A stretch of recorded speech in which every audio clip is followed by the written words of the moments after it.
দিচ্ছি ভাই।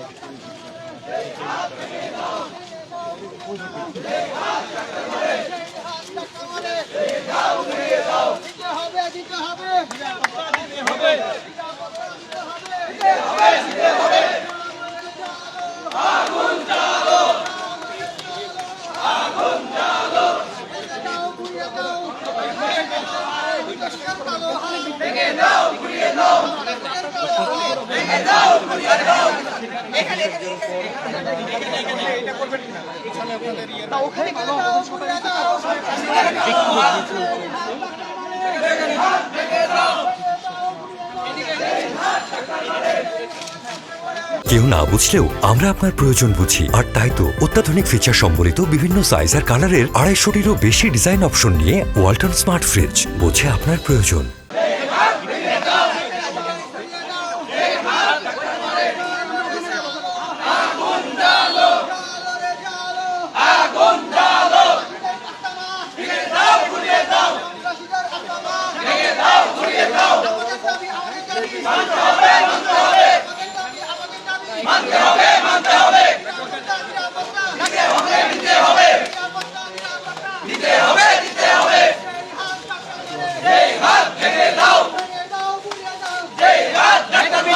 পিছনের থেকে নেন।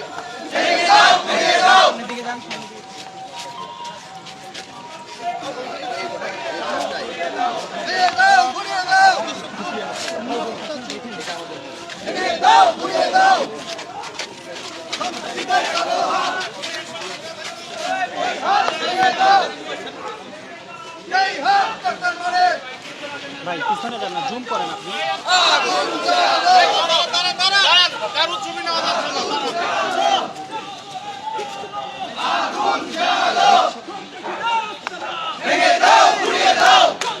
চলে যাক নাকি?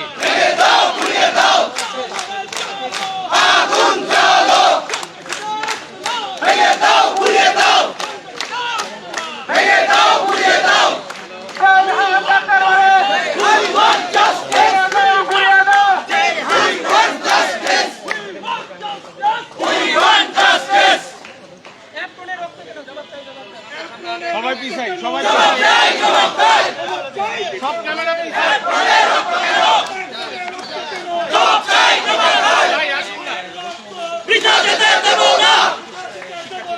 আমার ভাইয়ের রক্ত ভেঙে দাও, ঘুরিয়ে দাও, সন্ত্রাসীদের রাস্তা দাও, ভেঙে দাও, ঘুরিয়ে দাও, সেই হাত ভেঙে দাও, সেই হাত ভেঙে দাও, মানতে হবে,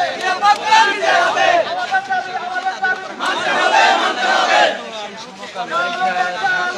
আগুন জ্বালো,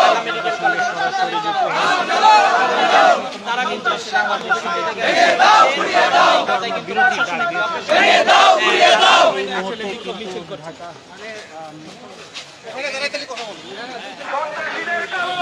ভেঙে দাও, ঘুরিয়ে দাও, সন্ত্রাসীদের কালো হাত, ভেঙে দাও, ঘুরিয়ে দাও, কালো হাত, আমাদের দাবি মানতে হবে, মানতে হবে, মানতে হবে, আগুন জ্বালো, আগুন জ্বালো,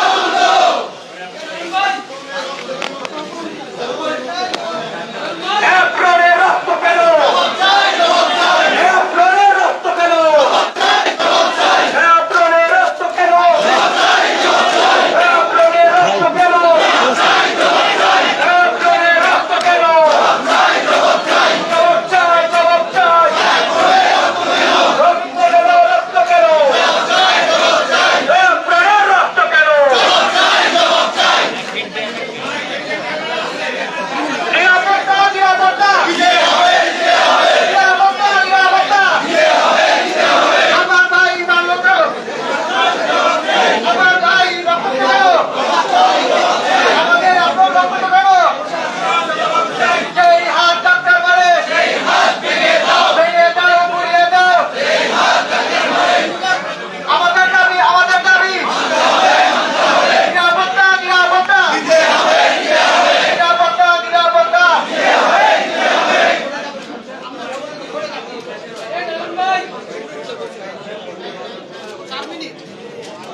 আমাকে দেন, আমি নিচ্ছি।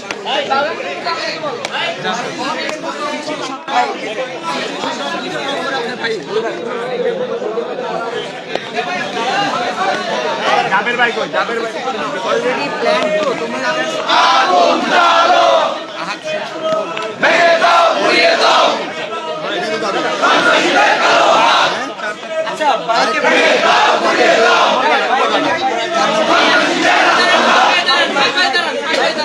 এক নম্বর হচ্ছে সাইড গ্রেফতার করতে হবে। দুই নম্বর হচ্ছে ভাই ইংলিশ মিডিয়ামে মাইকে বলো সবাই শুনবে না ভাই মাইকে বলো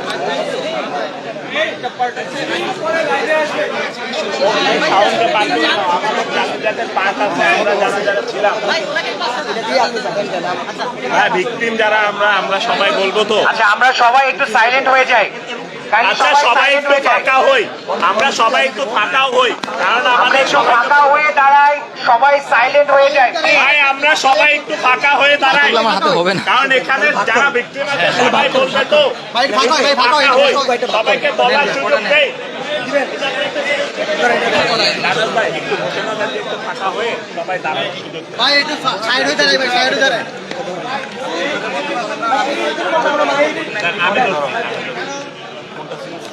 এই যে ভাই এটা এটা নেন বাইরে তো বেশি হয়েছে হ্যাঁ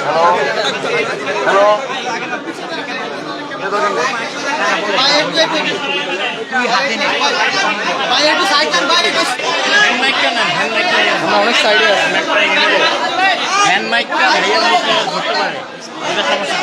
এটা মুখে দিলে চেহারা দেখা যাবে না।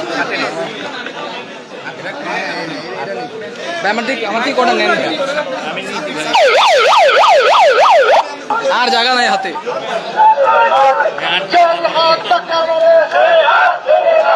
এটা খুলে গেছে, লাগান তো ভাই।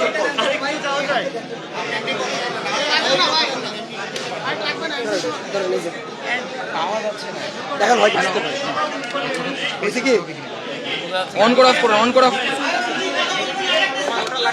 দেখুন হয়েছে ভাই, মাইক তো এখানে চালা যাবে। মাইক বাদ দেন ভাই, এখানে শুনে যাবে। আমরা জায়গাটা একটু করে উপরে উঠতে বলছে, রিপোর্টাররা একটু উপরে উঠতে বলছে, আমরা একটু উপরে উঠি, সবাই আমরা একটু উপরে উঠে থ্যাংক ইউ শাওন একটু উপরে আয়। থ্যাংক ইউ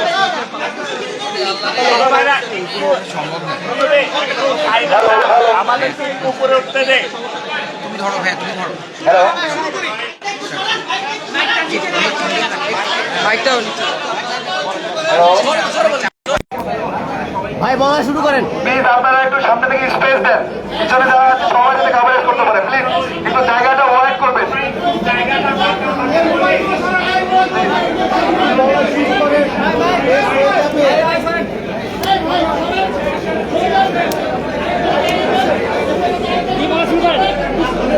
আমি কি শুরু করবো কিনা? হ্যাঁ ভাই শুরু করেন আপনারা সবাই প্রিপেয়ার কিনা?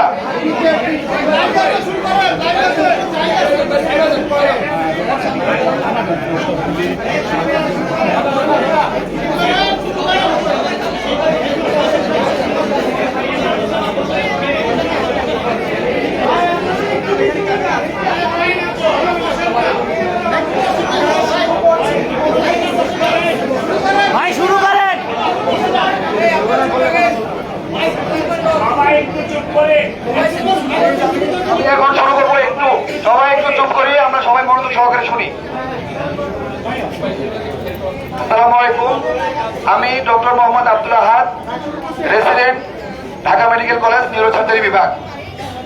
আপনারা সবাই অবগত যে গতকাল দুপুরে ঢাকা মেডিকেল কলেজ এন্ড হাসপাতালে নিউরোসার্জারি বিভাগে কর্মরত চিকিৎসক এর উপর যে ন্যাক্কারজনক হামলা হয়েছে, তারই প্রেক্ষিতে আমরা আজকে সবাই এখানে এসেছি। প্রথমে আপনাদের সবাইকে আমি ধন্যবাদ দিতে চাই যে আপনারা সবাই কষ্ট করে এখানে সবাই উপস্থিত হতে পেরেছেন, সবাইকে অনেক ধন্যবাদ। সেই সাথে আমি আবার বলতে চাই যে আমরা যারা চিকিৎসক সমাজ আছি, আজকে আপনাদের সামনে এখানে এসে দাঁড়িয়েছি, আমরা আসলে এখানে আসার মতো কেউ না। আমরা বৈষম্য বিরোধী ছাত্র আন্দোলনের অ্যাক্টিভলি পার্টিসিপেট করেছি সবাই। আপনারা জানেন দুইবারের যে মব এসেছে, এই দুইবারের মবে আমরা চিকিৎসকরা নিজেরা কেউ 24 ঘন্টা, কেউ 36 ঘন্টা, কেউ 72 ঘন্টা করে ডিউটি করেছি। আপনারা আরো জানেন যে আমরা শুধু ডিউটি করেই শেষ না, মানবিকতার দিক চিন্তা করে আমরা নিজের পকেট থেকে ছাত্রদেরকে ওষুধ দিয়েছি, কাউকে খাবার দিয়েছি, কাউকে স্যালাইন দিয়েছি, কাউকে রক্ত দিয়েছি, নিজের শরীরে রক্ত দিয়েছি। আমরা আসলে বাংলাদেশের নাগরিক, we are Bangladesh, we are doctor. আমাদের তো এখানে আজকে আসার কথা ছিল না। আপনারা আমাদেরকে যদি সুরক্ষা দিতে পারতেন, পুলিশ প্রশাসন যদি আমাদেরকে সুরক্ষা দিতে পারত, তাহলে আজকে আমরা এখানে আসতাম না, আমরা ইমার্জেন্সি সার্ভিস দিতাম।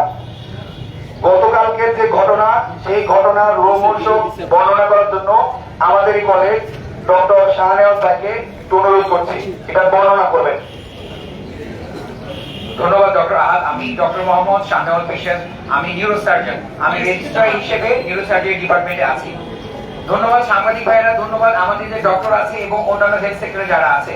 আসলে খুবই দুঃখজনক আজকে আপনাদের সামনে আমরা উপস্থিত হয়েছি। আমি প্রথমেই বলে নিই, ডাক্তাররা আমরা আমাদের দেশের জনগণের এবং রোগীদের কোনো প্রতিযোগী না। আমরা তাদের ডাক্তার, আমরা তাদের সহযোগী, আমরা তাদের ব্যথায় সমবেদনা জানাই। অত্যন্ত দুঃখের সাথে বলতে হয় যে গতকালকে আমাদের নিউরোসার্জারি ডিপার্টমেন্টের 201 নম্বর ওয়ার্ড বিকেলে অ্যারাউন্ড 3টা, সাড়ে তিনটা হবে, এ সময় কিছু দুর্বৃত্ত, ছাত্রধারী কিছু দুর্বৃত্ত আমাদের 201 নম্বর ওয়ার্ডের ভিতরে ঢোকে। সেখানে এমার্জেন্সি রোগীর অপারেশন করার জন্য ডক্টর মাশরাফি অপারেশন থিয়েটারে ছিল। তাকে দুর্বৃত্তরা টেনে হিচড়ে বের করে এবং তাকে প্রহার করে।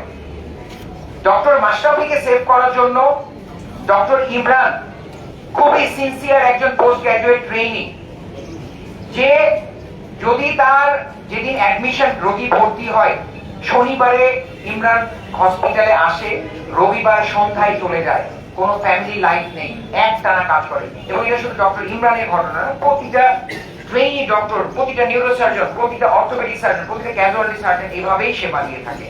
এবং বৈষম্য বিরোধী আন্দোলনের ক্ষেত্রে এই সেবার মান আরো অনেক বেড়ে গেছে। যেটা বলছিলাম যে ডক্টর মাশরাফিকে সেভ করার জন্য ডক্টর ইমরান ছুটে যায়, তখন দুর্বৃত্তরা ডক্টর ইমরানের উপরে প্রথমে ভার্বালি হ্যারাস করে। এইটা দেখে আমি পাশের অপারেশন থিয়েটার ক্যাট ল্যাবে ছিলাম, আমি একজন নিউরোসার্জন, আমি ওদের চেয়ে একটু সিনিয়র, আমার দায়িত্ববোধ থেকে তাদেরকে সেভ করার জন্য এগিয়ে গিয়েছিলাম। তখন পুরো আক্রোশটা আমার উপর চলে আসে, তারা আমাকে ভার্বালি এবং ফিজিক্যালি হ্যারাস করতে থাকে। ইতিমধ্যে যেহেতু 40 জনের মতো হবে, 30-40 জন, একটা গ্রুপ ডক্টর ইমরানকে 201 নম্বর ওয়ার্ডের ভেতরে সিসিটিভি ক্যামেরা অফ করে তাকে বেধড়ক মারপিট শুরু করে এবং 201 নম্বর ওয়ার্ড থেকে টেনে হিচড়ে মারতে মারতে ডাইরেক্টর রুমে নিয়ে আসে, যেটা 201 নম্বর ওয়ার্ড থেকে ডিস্টেন্স প্রায় 200 মিটার বা 250 মিটারের মতো। সবগুলো রোগীর সামনে দিয়ে একজন ডক্টরকে মারতে মারতে, বেধড়ক ভাবে, নৃশংসভাবে মারতে মারতে ডাইরেক্টর রুমে আসে। শুধু সেখানেই ক্ষান্ত হয় না, ডাইরেক্টর রুমে চেয়ারে বসিয়ে তাকে ফিজিক্যালি এবং ভার্বালি টর্চার করতে থাকে। এবং আমাকে 201 নম্বর ওয়ার্ড থেকে আমাকেও টেনে ডাইরেক্টর রুমে নিয়ে আসা হয়। যেহেতু আমি ওদের দুজনের মধ্যে সিনিয়র ছিলাম, আমার কাছে তাদের দাবি দেওয়া পেশ করে যে তাদের রোগী মারা গিয়েছে, এখানে কার ভুল ছিল তদন্তাধীন একটা বিষয়। এখানে ডাক্তারকে আগে খুনি বানানো হয়েছে, ডাক্তারকে অ্যাসল্ট করা হয়েছে, এবং যে ডাক্তারকে মারা হয়েছে তারা এই ঘটনার সাথে কোনোভাবেই সম্পৃক্ত না। যে রোগী মারা গিয়েছে তার সাথে কোনোভাবেই সম্পৃক্ত না, এটা জেনেও তাদের উপর অত্যাচার করেছে, আমাদের উপর অত্যাচার করেছে। ডাইরেক্টর রুমে অ্যাসিস্ট্যান্ট ডিরেক্টর ডক্টর সামাদ ভাইয়া যখন এসেছেন ডাইরেক্টরের কথায়, এখানে একটু বলে রাখি, যখন ডক্টর ইমরানকে মেরেছে তখন মানে এত বেধড়ক মেরেছে, আমি আমার department head professor Shafiqul Islam স্যারকে বলেছি, স্যার ডক্টর ইমরান মারা যাবে যদি প্রশাসনের কেউ না আসে। তাহলে কি পর্যায়ে তাকে মারতে হয়েছে আমি নিজেই অবাক হয়ে গেছি, আমি জীবনে কখনো ফেস করি নাই। ঢাকা মেডিকেলের মতো সবচেয়ে বড় প্রতিষ্ঠান, যেখানে পুরো বাংলাদেশের সব জেলা, উপজেলা, ইউনিয়ন পরিষদ থেকে রোগী আছে, সেখানে এরকম একটা ঘটনা হয়েছে। কতটা মর্মান্তিক একটা বিষয়। ডক্টর ইমরানকে যখন ডাইরেক্টর রুমে আনা হয়, ডক্টর সামাদ ভাই আসে, তখন পুরো আক্রোশ ডক্টর সামাদ ভাইয়ের উপরে গিয়ে পড়ে। এবং যত দুর্বৃত্তধারী ছিল, এখানে সবাই যে খারাপ ছিল তা না, 2-3 জন ছিল তারা অনেক সোবার ছিল, তারা আমার কথায় শান্ত হয়েছে, কিন্তু বাকি যারা 30-35 জন ছিল তাদের আচরণে কোনো পরিবর্তন হয়নি। এবং তারা নিজেদেরকে Bangladesh university of business and technology, beauty বলা হয়, বিওবিটি, তাদের নিজেদেরকে তারা ওই ইউনিভার্সিটি স্টুডেন্ট দাবি করে, শিক্ষক দাবি করে, যেটা টোটালি তাদের অ্যাটিটিউড থেকে আনবিলিভেবল, কখনোই মনে হয় নাই। কিন্তু দুঃখজনক, অত্যন্ত দুঃখজনক ভাবে তারা এই কাজগুলো করে। ডাইরেক্টর রুমে এসে অ্যাসিস্ট্যান্ট ডিরেক্টর সামাদ ভাইয়ের সাথে তারা হ্যারাস করে, এবং একটু পরে ডাইরেক্টর স্যার আসেন। যদি ডাইরেক্টর স্যার আরো দেরি করতেন তাহলে ডক্টর সামাদ ভাই হয়তো সেখানে বেঁচে থাকার মতো অবস্থায় থাকতেন না। এবং এই ঘটনার পরিপ্রেক্ষিতে আমরা কনফারেন্স রুমে, ডাইরেক্টর রুমে তো আরো ঘন্টার পর ঘন্টা হ্যারাসমেন্ট চলতেই থাকে। সিসিটিভি ক্যামেরা ফুটেজ গুলো ডিলিট করা হয়েছে, আমরা যেটা খুঁজে পাইনি। কনফারেন্স রুমে আমরা দফায় দফায় এখানে এই তিনটা গ্রুপ মানে অন্যভাবে নিয়ে না, গ্রুপিংটা অন্যভাবে, 3টা দল। একটা হচ্ছে আমরা ডক্টররা ছিলাম, প্রশাসন ছিল, একটা গ্রুপ ছিল সমন্বয়কারীরা, সমন্বয়কারীতে বেশ কয়েকজন প্রতিনিধি আমাদের এখানে ছিল, এবং বিওবিটির স্টুডেন্ট, তাদের ভিসি এবং চেয়ারম্যান ছিলেন। এই 3টে গ্রুপের মধ্যে আমাদের সব সময় মানে কয়েকবার কনফারেন্স রুমে প্রায় রাত 10টার উপর পর্যন্ত আলোচনা হয় একটা সমাধানে আসার জন্য। আমাদের মানে কষ্ট লাগে যে আমরা যে কষ্ট করে সার্ভিস দিয়ে থাকি নিউরোসার্জারি ডিপার্টমেন্টে, আমাদের কোনো ফ্যামিলি আমরা চিন্তা করি না। আমাদের নিউরোসার্জারিতে বা আমাদের সার্জনদের সার্জারিটা একটা নেশা, আমরা বাসায় বসে থাকতে পারি না, আমাদের সার্ভিস না দিলে ভালো লাগে না, এটা আমাদের একটা পেশা, আমাদের প্যাশন। আমরা কোনোভাবে বাসায় বসে থাকতে পারি না, তারপরও আমাদেরকে আজকে এই হার্ড লাইনে আসতে হয়েছে। আমি শুধু বলে রাখি যে আমরা ডক্টররা আমাদের দেশের, আমাদের শ্রদ্ধেয় পেশেন্টদের কোনো প্রতিপক্ষ না, আমরা তাদের সহযোগী। কিন্তু দুর্ভাগ্যজনক, আমরা যদি আমাদের এক্সিস্টেন্স না বজায় রাখতে পারি তাহলে সার্ভিস দিবে কে? আপনারা হয়তো আমাদের আন্দোলন সম্পর্কে জানেন, এবং এই আন্দোলন আমাদের ডাক্তারদের না, এই আন্দোলন হওয়া উচিত প্রতিটা পেশেন্টের, প্রতিটা দেশের মানুষের। কারণ ডাক্তার যদি ভালো না থাকে সার্ভিসটা দিবে কে? ডাক্তার যদি ভালো না থাকে আপনার দেশের মানুষকে সার্ভিস দিবে কে? এই জন্য এই আন্দোলন, দয়া করে মিডিয়া ভাইয়েরা আপনারা অনেক সিনসিয়ার, এই বৈষম্য বিরোধী আন্দোলন থেকে আপনারা আমাদের ভূমিকা দেখেছেন। আমরা ছাত্রদের সাথে, আমরা দেশের জনগণের সাথে, এই মেসেজটুকু শেয়ার করবেন। প্রশাসনিক ব্যর্থতার কারণে যে আমাদের উপর অন্যায়গুলো হচ্ছে বছরের পর বছর ধরে, এর দাবির প্রেক্ষিতে আজকে আমাদের হার্ড লাইন। ঢাকা মেডিকেল কলেজে শুধু নিউরোসার্জারিতে এই একটা ঘটনা হয়েছে তা না, এরপরে আরো 2টো ঘটনা হয়েছে, যেটা আমাদের আরো 2জন প্রত্যক্ষদর্শী আলোচনা করবে। আমি আমার ঘটনা এতটুকু এখানে রাখছি, আমি ডক্টর আহাদকে কথা দিচ্ছি।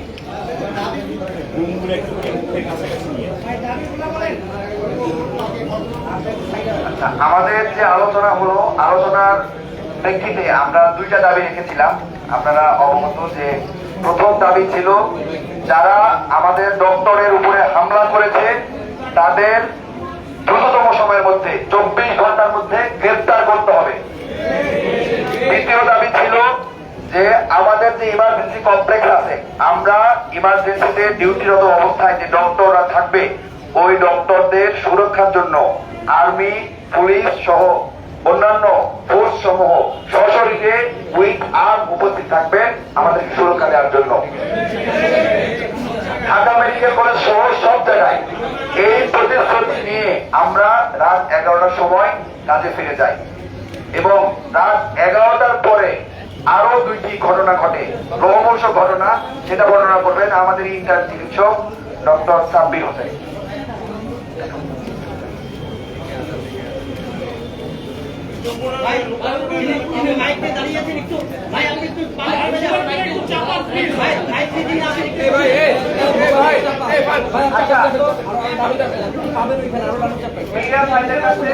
ঘটনা প্রবাহ ক্লিয়ার থাকা দরকার, বিভিন্নভাবে মেসেজ যাচ্ছে, শুধু হেডলাইন যাচ্ছে, এবং হেডলাইন গুলো ডাক্তারদের সাথে জনগণের একটা ক্লাস তৈরি করতেছে। আমরা র্যান্ডম কোনো দাবি নিয়ে আসি নাই।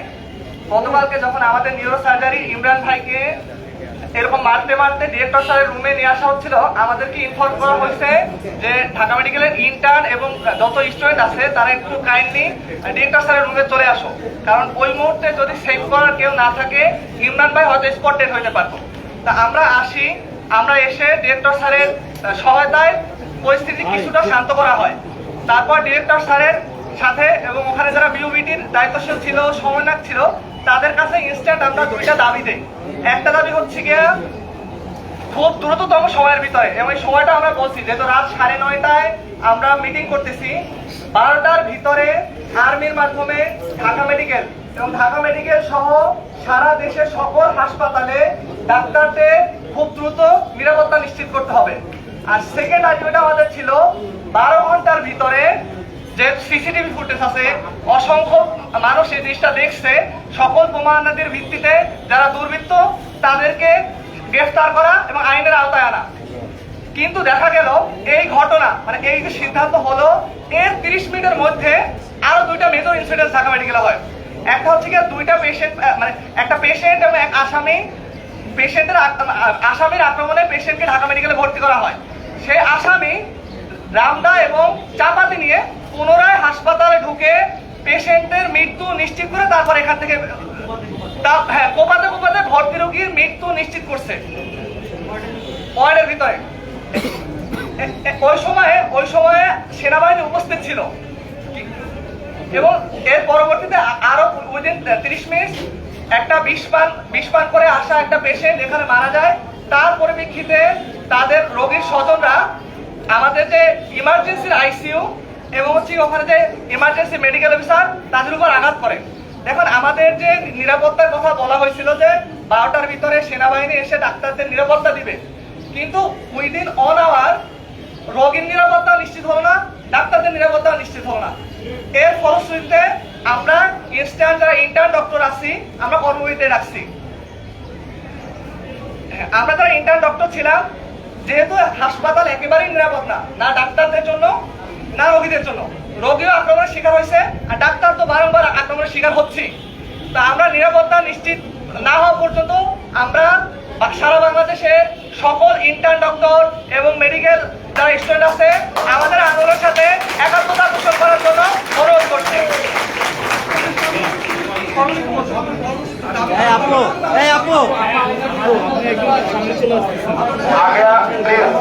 আপনার প্রশ্ন পরে করবেন, আমরা কোয়েশ্চেন আনসার সেশন রাখবো, আপনার প্রশ্ন পরে করবেন। এইরকম দুইটা ইনসিডেন্ট ঘটার পরেও ইন্টার্ন ডক্টররা রাত 3টা বাজে কর্মবিরতিতে গিয়েছে, কিন্তু আমরা যারা রেসিডেন্ট ছিলাম আমরা সকাল 8টা পর্যন্ত কাজ চালিয়ে গিয়েছি, কারণ আমরা প্রশাসনের উপরে আস্থা রেখেছিলাম। সকাল 8টা পর্যন্ত জীবনের ঝুঁকি নিয়ে অপারেশন হয়েছে, সকাল 8টা পর্যন্ত জীবনের ঝুঁকি নিয়ে ইমার্জেন্সি সার্ভিস দিয়েছি আমরা। কিন্তু সকাল 8টার পরেও যখন প্রশাসনের কোনো আমরা সহায়তা পাই নাই, তখনই আমরা তাদের সাথে বারংবার মিটিং করতে চেয়েছি। মিটিং করে যখন কোনো সমাধানের পথে আসতে পারি নাই, তখন আমরা সিদ্ধান্ত নিয়েছি আমরা পরবর্তীতে কি কর্মসূচিতে যাব। আমাদের নিউরোসার্জারি বিভাগের আরেক রেসিডেন্ট এই যে চাপাতি দিয়ে তাকে কোপানো হয়েছে, যে কোপিয়েছে তাকে হাতে নাতে ধরেছেন, আমরা তার কাছ থেকে বর্ণনাটা শুনতে চাই।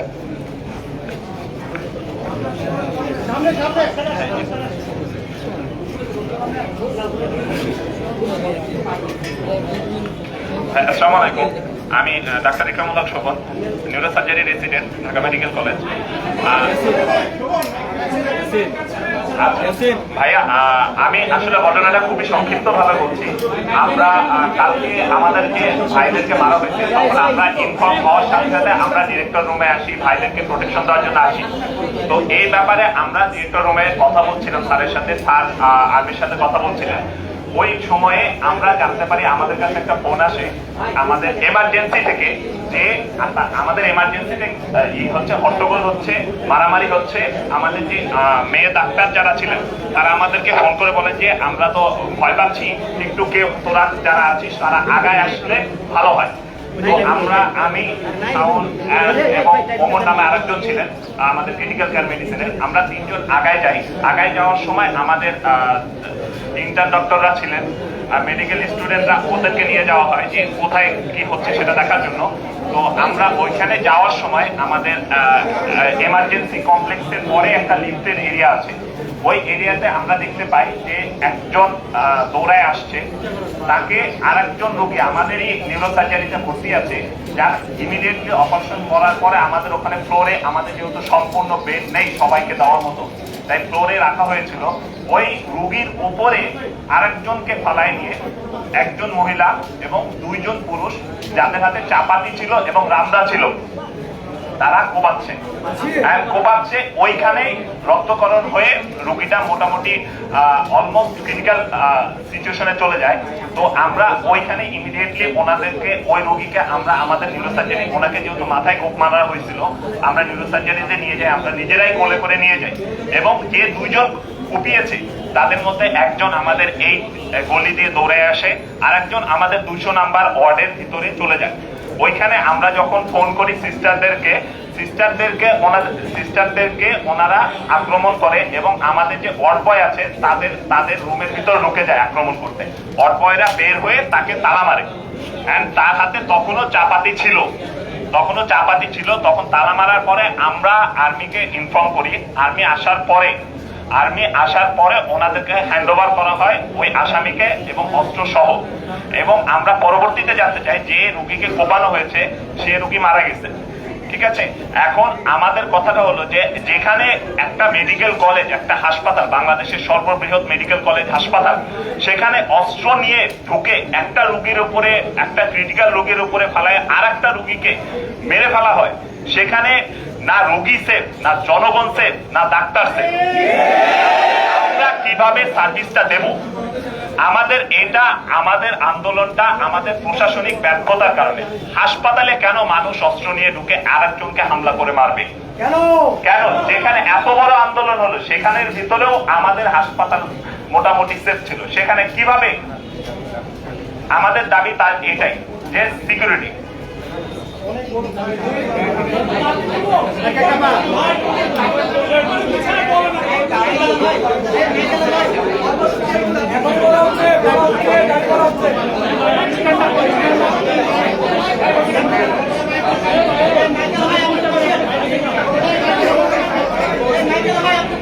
আমাদের যেহেতু প্রশাসন ব্যর্থ হয়েছে চিকিৎসকের সুরক্ষা দিতে, যেহেতু প্রশাসন ব্যর্থ হয়েছে রোগীর সুরক্ষা দিতে, ভর্তি রোগীর খুন কনফার্ম হয়েছে আমাদের ইমার্জেন্সি কমপ্লেক্সের ভিতরে। এতে আমরা কি বুঝতে পারি? আমরা চিকিৎসকরা এখানে সুরক্ষিত না, আমার ভর্তি রোগী সুরক্ষিত না, আমার সিস্টার সুরক্ষিত না, আমার ওয়ার্ড বয় সুরক্ষিত না, এখানে কেউই সুরক্ষিত না। সেই জন্য এবং ঘটনার 18 ঘন্টা পার হওয়ার পর এখন পর্যন্ত কোনো মামলা রুজু হয় নাই এবং গ্রেফতার করা তো আরো অনেক পরের কথা। তাই আমরা প্রশাসনের ব্যর্থতা এবং আমাদের ভাইয়ের অ্যাটেম্পট টু মার্ডার ক্লেমের কারণে, রোগীর হত্যার কারণে আমরা কমপ্লিট শাটডাউন কর্মসূচির আহ্বান করছি।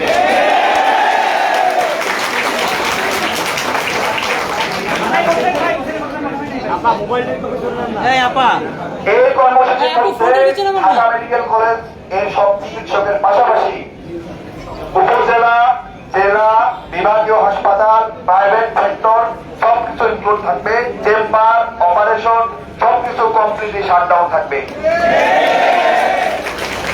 আমাদের দাবিগুলো আমি একটু পয়েন্ট আউট করতে চাই। অনতিবিলম্বে অপরাধীদের গ্রেপ্তার এবং দৃষ্টান্তমূলক শাস্তি নিশ্চিত করতে হবে, 1 number. 2 number, Dhaka medical college সহ দেশের সকল উপজেলা, জেলা, সদর, বিভাগীয় হাসপাতাল সমূহে আর্মি সহ সকল সিকিউরিটি ফোর্স 24 ঘন্টা সশরীরে উইথ আর্ম সশরীরে দাঁড়িয়ে থাকবেন আমাদের ডক্টরদের সুরক্ষার জন্য এবং এটা 24 ঘন্টার মধ্যে নিশ্চিত করতে হবে।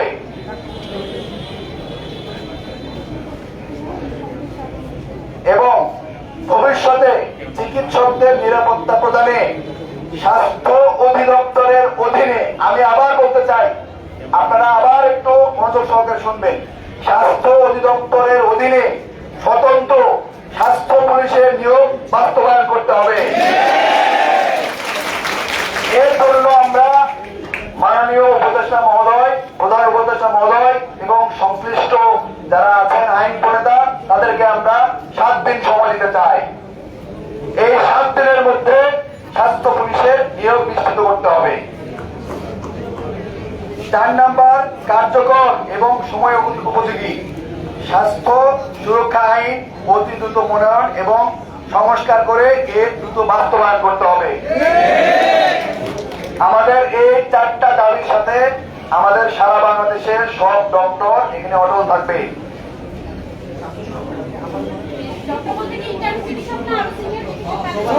এখানে মেডিকেল স্টুডেন্ট, ইন্টার্ন, নার্স এবং ডক্টর সবাই ইনক্লুডেড থাকবে। আমাদের এই দাবি যতক্ষণ পর্যন্ত না প্রশাসন আমাদেরকে আমাদের সুরক্ষা নিশ্চিত করতে পারবে ততক্ষণ পর্যন্ত আমাদের কর্মসূচি থাকবে। এবং দুপুর 2টা থেকে আমাদের এই শহীদ বাগান গেটে ঢাকা মেডিকেল কলেজ আমাদের মানববন্ধন কর্মসূচি অব্যাহত থাকবে। এবং যদি প্রশাসন আমাদের নিরাপত্তা নিশ্চিত না করতে পারে আমরা আমাদের অবস্থান থেকে কোনো পিছপা হব না এবং আমরা আমাদের দাবিতে অটল থাকবো।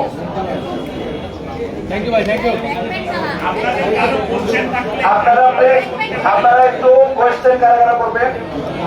2টা কোয়েশ্চেন আমরা নেব, একটু হাত তুলবেন কোন 2জন কোয়েশ্চেন করতে চান।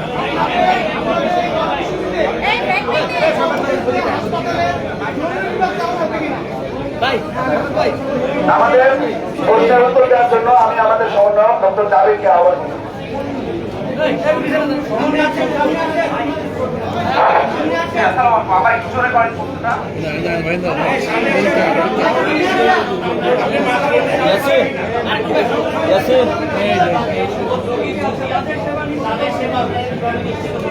ধন্যবাদ। যারা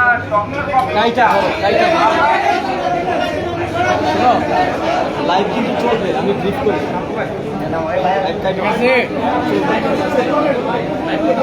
আসসালামু আলাইকুম, আমি doctor Jamil, FMS part 2 training হিসাবে ঢাকা মেডিকেল কলেজে কর্মরত আছি। জি, খুব সুন্দর এবং গুরুত্বপূর্ণ একটা কোশ্চেন করেছেন। আমরা সবসময় আমাদের রোগীদের স্বাস্থ্য বিষয়ে সর্বোচ্চ গুরুত্ব দিয়ে আমাদের সকল কর্মসূচি বিগত সময় পালন করে এসেছি এবং একই সাথে আমরা আমাদের প্রথম যে 2টা দাবি দিয়েছিলাম যেটা হচ্ছে কালকে রাতে আমাদের সকল ডাক্তারকে নিরাপত্তা প্রদান করতে হবে এবং একই সাথে আমাদের যারা অপরাধী আছে এদের আইনের আওতায় আনতে হবে এবং এটা 24 ঘন্টার মধ্যে এবং এই 24 ঘন্টা আমরা সব রকম ইমার্জেন্সি সেবা প্রদান করব। কিন্তু আমাদের প্রশাসন আমাদের এই দাবির দিকে বিন্দু মাত্র ভ্রুক্ষেপ করে না। তারা সম্পূর্ণভাবে ব্যর্থ। এই হাসপাতালে ডাক্তার এবং চিকিৎসকদের যারা আমাদের চিকিৎসক আছে এবং একজন যারা রোগী আছে এদের নিরাপত্তা প্রদান করতে।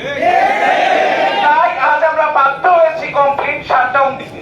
এতে আমাদের বাধ্য করা হয়েছে, আমরা ইচ্ছাকৃতভাবে এটা করি নাই এবং আমরা চাই এই সমস্যাগুলো দ্রুত সমাধান হোক এবং একটা সমাধানের পথ খুব সুন্দর সমাধান। ধন্যবাদ। এই সময়ে সেবা দিবেন কিনা?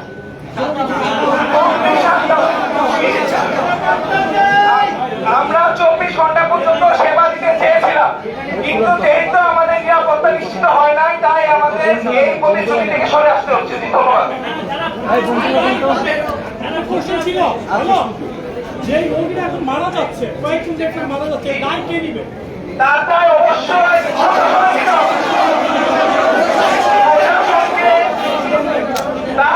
অবশ্যই প্রশাসনকে নিতে হবে কারণ আমরা তাদের 24 ঘন্টা সময় দিয়েছিলাম। শুধু একটা জিনিস চেয়েছিলাম, আমাদের চারটাতে সিকিউরিটি, সেখানে সিকিউরিটির জায়গায় হাসপাতালে মার্ডার হয়েছে, সিকিউরিটির জায়গায় ওসেক ভাঙচুর রয়েছে। তো এর পরিপ্রেক্ষিতে আমরা আমাদের এই কমপ্লিট শাটডাউন প্রস্তাবনা